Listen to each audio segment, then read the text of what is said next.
بسم اللہ الرحمن الرحیم۔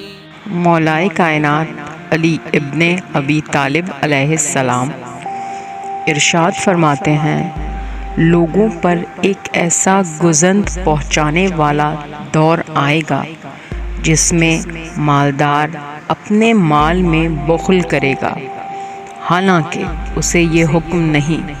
پروردگار عالم ارشاد فرماتا ہے، آپس میں حسن سلوک کو فراموش نہ کرو۔ اس زمانے میں شریر لوگ اٹھ کھڑے ہوں گے اور نیکوکار ذلیل و خوار سمجھے جائیں گے، اور مجبور اور بے بس لوگوں سے خرید و فروخت کی جائے گی، حالانکہ رسول اکرم صلی اللہ علیہ وآلہ وسلم نے مجبور و مضطر لوگوں سے اونے پونے خریدنے کو منع کیا ہے۔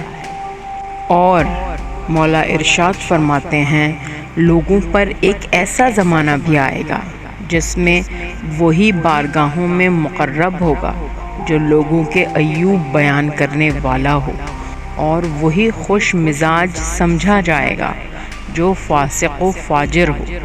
انصاف پسند کو کمزور و ناتواں سمجھا جائے گا، صدقے کو لوگ خسارہ اور صلہ رحمی کو احسان سمجھیں گے، اور عبادت لوگوں پر فوقیت جتلانے کے لیے ہوگی۔